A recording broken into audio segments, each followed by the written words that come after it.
Hello everyone, it's your Bud. In today's video, we're going to be talking about tulpas. Now, this is something that I learned about not too long ago, and I've been jotting down a few thoughts that I have on this piece of paper here, and I'm just going to read it out to you. But before I do that, I thought I'd look up the actual definition of tulpa on Wikipedia. So here it is. Here's what Wikipedia says. So a tulpa is a concept in mysticism and the paranormal, according to Wikipedia, of a being or object which is created through the spiritual or mental powers. It was adapted by 20th century theosophists from Tibetan Tulpa.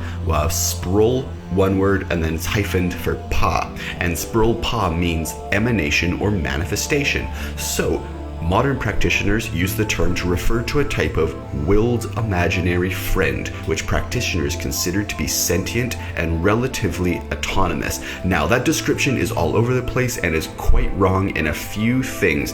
Well, I don't know. It says relatively autonomous. It's not wrong to say that, but the impression you get of what a tulpa is a willed imaginary friend. However, there are rules for tulpas. Now, I found this really cool video that was talking about tulpas, and I thought, what is a tulpa?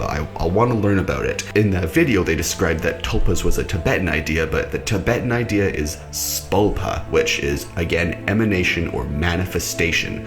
Now, a tulpa is, again, it's sort of a willed imaginary friend, but it's not actually sentient and it's not actually autonomous. It doesn't have its own will. It can only know what you know, and it can't exist without you. So it's not autonomous, and in a way it's not sentient. However, this is the very, very interesting thing about tulpas. So as a human being, the only thing you take with you when you die is your experience, and your experience changes your personality and how you react. So the idea of a tulpa is to have a second perspective in your mind, and to give that perspective ideas through experience, and then you practice this keeping of a separate perspective in your head, and through the practice of it, through the repeated practice, you begin to have this tulpa take form. And again, the only difference between a tulpa and a actual human is the fact that the human is real. The tulpa is just a imagined thing. It's something that you work to create. It's not separate from you. It can't have its own thoughts. It can only think what you allow it to think. Now, I find this very, very interesting. Now, hopefully you don't hear too much banging in the background, but it seems like my neighbor's just doing some work. Hopefully that doesn't bother you. Now, before we dive into the details of tulpa, I want to talk about Star Trek. This may seem like a complete departure from tulpas, but just before I learned about the concept of tulpas, I was watching some Star Trek, and Picard gets a gift from an archaeologist who had taught him in the past. This gift is a human form bust. However, it is from the Kurlan civilization, and as soon as Picard sees it, he lifts up the top of the bust, and underneath is an almost chess set like looking thing of many little people inside, almost like those Russian dolls where you have smaller ones inside. So this thing, the Kurlan civilization, according to Picard, believed that an individual was a community of individuals. So I find that very, very interesting. And yeah, if Captain Jean-Luc Picard finds it interesting to research the Kurlan civilization, and the fact that an individual in the Kurlan civilization of Star Trek Next Generation is not an individual, but a community of individuals. So I was immediately reminded of that scene in Star Trek when I started learning about tulpas. And now the other thing I also started to notice is something that you will see in the background. It is the Doom Patrol clips from either Crazy Jane or Dorothy. Now, Dorothy has imaginary friends, but she also has one called the Candlemaker, which I will not put any spoilers for, but the Candlemaker is... it's very, very closely related to this tulpa idea. Well, it's very adjacent to the tulpa idea. All of Dorothy's imaginary friends are special, but the Candlemaker is unique. And then also Crazy Jane has her many personalities. Now again, a tulpa is something that can only exist if you allow it to exist. It can't exist separate from you. So both Crazy Jane and Dorothy and her imaginary friends don't actually count as tulpas, but some of them are so close in ideas that I just thought I'd mention it here. So I'm going to be using lots of art for them in the background. But yes, there's a whole bunch of things that I just want to talk about. For example, when I learned that a tulpa was Tibetan, the other first thing that came into my mind was this quote. I can't remember, I think it might be from the Dalai Lama, and it said that only your enemy can teach you your weaknesses, or something like your enemy is the best person to show you your weaknesses, or something like that. So the idea of a tulpa could be both to have a perspective that enriches you, or to have a perspective that sees the weaknesses in you that you can't see. So for example, if only your enemy can teach you your weaknesses, well, if you decided to create a tulpa that constantly was just watching and noticing what you were doing and had its own thoughts about how you interacted with life, then that tulpa could, I don't know, be a kick in the butt to get you to actually work.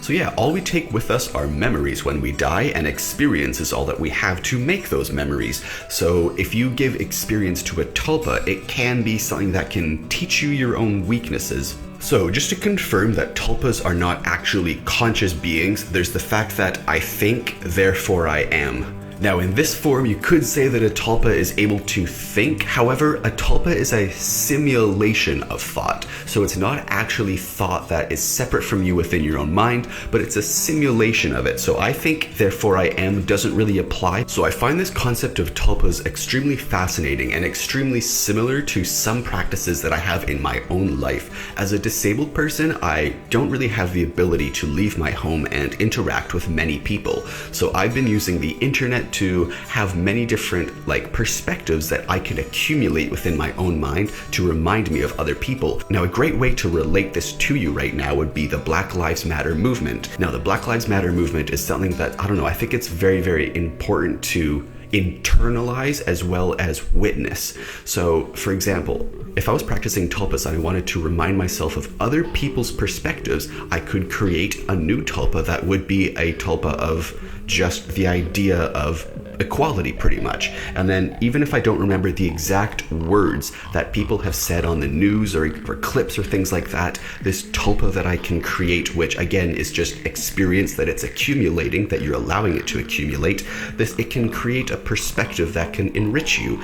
So for example, even if I can't remember the exact words that some people have said, I can remember their perspective. Now, another way to describe tulpa is a Dungeons and Dragons game. In Dungeons and Dragons, you have another perspective that you engage in, and if you play that character long enough, then it's kind of hard to forget that perspective once you leave the game. For example, if you've ever watched Critical Role and you've seen how some of the characters, they'll just fall into their old character roles instantly just because it's just part of them. It's an accumulation of experience. And I'll talk more about Dungeons and Dragons and tulpas at the end.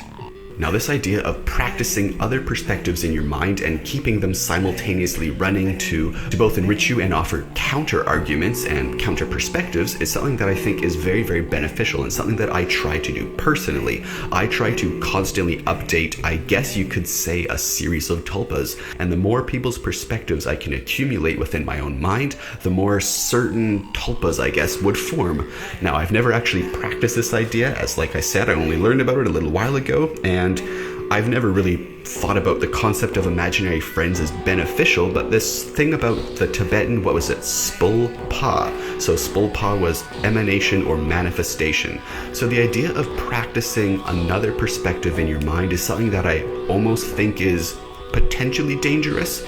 If you have the ability to have another perspective in your mind and you practice it for long enough, I feel like that could potentially be priming you for schizophrenia, which again, I don't think, if you practice tulpas right, I don't think it has any risk. But in my mind, if you're constantly thinking about other perspectives and not forming your own perspectives, I think it can kind of fracture your personality a bit. So I'd be a little bit worried of some people practicing this idea of tulpas, which came from the Tibetan Tulpa. But yeah, I think it was really, really interesting. So I was watching Doom Patrol, and with Crazy Jane and with Dorothy and all of her imaginary friends, I just noticed there was so many similarities. And then there was Picard with the Kurlan civilization, where an individual is a community of individuals. And then after I was watching all of that, I learned about these tulpas. I think the idea of a tulpa is something that I've been practicing for my entire life, except I didn't know the term or the rules. And so I was very, very interested to learn that there are rules for tulpas. That's what made me so drawn to them. An imaginary friend is no rules. Therefore, there's no well, these are the rules because these are the benefits, and these are the rules because these are the drawbacks, which is what makes a tulpa so interesting, is that people have a clear definition of the drawbacks and the benefits. Enriching your own perspective by having other perspectives is only a good thing, and it's something I've tried to practice my entire life, even before I knew that there was a term called tulpa to define it. So the idea is I would always try to watch other perspectives and not only have that enrich my own, but if I disagreed with it, remember that perspective. Oh, that person thinks that way, they disagree with me, therefore I have to be prepared in life to meet such individuals. And the best way to prepare in life for other things and other perspectives is to constantly be aware of those perspectives so they don't surprise you. To know how other people will react to you and to know how other people will have perspective for you will give you insight into so many different things in life, and will give you insight into yourself, because you'll see how these other people act, and then you'll notice how that is different to your own actions. So if you keep a tulpa inside your mind, it will not only become its own perspective, but as two friends who hang out influence each other, your tulpa can influence you and you can influence your tulpa. So I find this a very, very unique and fascinating idea. The idea of having basically a grown-up's version of imaginary friends that can be useful, but if you don't dive into it too much, or that could be a drawback. You could go schizophrenic if you let your mind get into these weird structures. But if you structure things right, keep the rules right, and realize that these are just perspectives that can aid you in your life and help you, then I think this idea of a tulpa is a very, very unique, very, very fascinating, and very, very beneficial thing. Let me know what you think down below. I can't make much more of a video today. I'm feeling absolutely awful, so like I said, I wrote these things down on a piece of paper here, and all I have is, let's see, how I live is that I kind of update tulpas to inform my opinions of humanity. So that's what I wrote down there. When I think of collective humanity, I guess collective humanity has its own tulpa in my mind, and that perspective is what the masses of humanity think. Or I might have a tulpa of Fox News or something, because you always need to know what one side is thinking. Or I might have a tulpa of CNN or something like that. Pick a news source, pick a creator, pick an artist. If you've ever had someone that you thought oh, that person's cool, I wish I could be like them. Or if you ever thought someone, oh, I wish I was never like that person. Well, try to remember the perspectives that person has and try to imagine how those perspectives would interact with yours. And I don't know, it's a way to enrich your life, I think. It's a way to either enrich your life or to just be more sure of who you are or how you are who you are, which that's why I find it so unique, is it not only shows you who you are, but it shows you how you are who you are, because it shows you interacting with these other tulpas. So the more tulpas you have to interact with, the more you can realize who you are.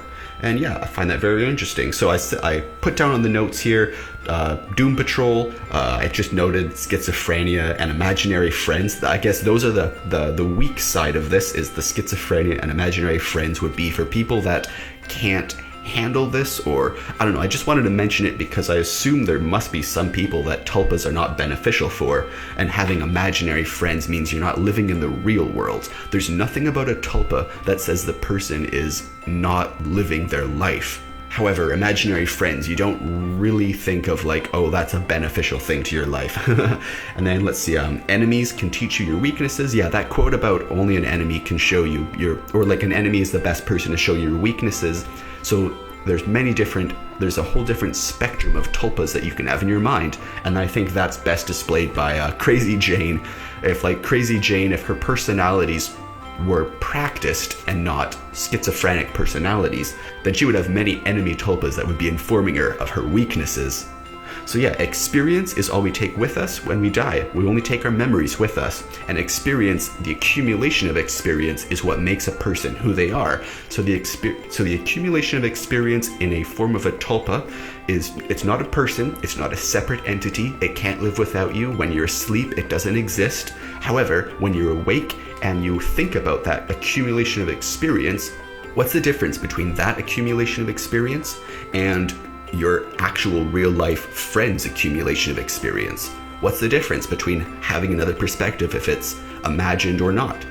And yeah, so the whole thing about tulpas and Picard, I thought it was really interesting that as soon as I learned about tulpas, the first thing I thought about was the Picard clip that I was watching earlier, that an individual is a community of individuals. So yeah, the Kurlans of Star Trek must know about the tulpas.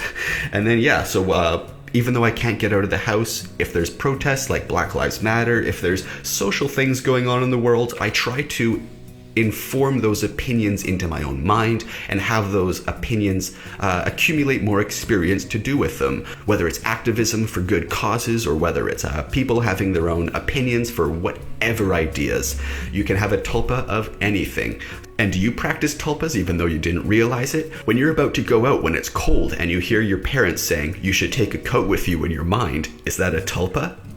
When you're trying to do something and you hear something that your teacher told you years ago, oh, make sure you do this or make sure you do that, is that a tulpa? Or what about when your friend said, oh, that was really cool when you did that? Do you have those thoughts ever? Is that a tulpa? So I find tulpas very, very important, and though I've never known them as such in my own mind, I've had many, many perspectives to draw on, and it's something that I find to be one of the most important aspects of my life, is to keep updating perspectives with new information and new experience, and those perspectives grow and accumulate, and I have many different perspectives in my mind to draw upon should I need to reflect. It's something that I think can also be described with the Dungeons and Dragons thing, why I find it so entertaining to think about different characters and different settings and different worlds. I'll think of a world, then I'll think, well, that world needs a leader. Well, that leader would act like this, and the people they influence would act like this, and then you go on and you go on, and creating these personalities and accumulations of experience and worlds and all of this in Dungeons and Dragons, I think it's very similar. So whenever I watch something like Critical Role and I see all of these characters that they just grow on you, so if you've ever watched Critical Role and you have a favorite character, a favorite NPC or something that technically they don't exist, they're fake characters, they're just an accumulation of experience. Your D&D character, I guess, could be a tulpa in some ways. People play Dungeons and Dragons to experience the things they can't experience. I just realized that. I never wrote Dungeons and Dragons down on a piece of paper, but that's the best way to discuss practicing of tulpas.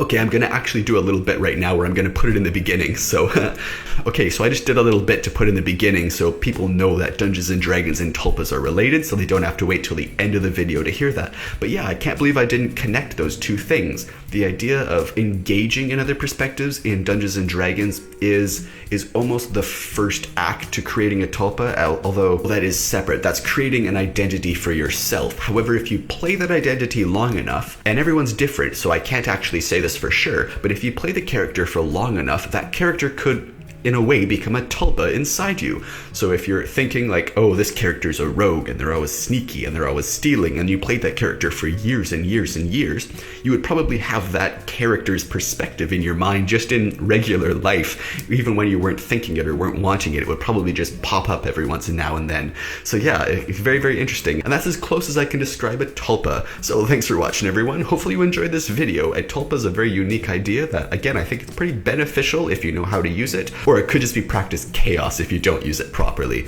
So I enjoyed this topic. Hopefully you did too. Thanks for watching. I'm gonna go have a lie down now. If you enjoyed this video, leave it a like. Subscribe for daily videos. I make at least one video every single day. And if this channel gets deleted, find me on my new channel, ABC Bud, EHBCBUD. Yeah, go check me out at ABC Bud if you want a second channel to find me on if this one accidentally gets deleted by YouTube. So hopefully you enjoy learning about the tulpas and the individual being a community of individuals from Star Trek and all of the related things like Dorothy or Crazy Jane, or let me know down below what you think of tulpas. Have you ever engaged in having a tulpa? Even if it's just your parents saying, oh, eat all your vegetables or something like that in your mind. Even if it's just a single quote of experience in your mind, do you consider that a tulpa? Let me know down below. Thanks for watching, everyone. Have a great day.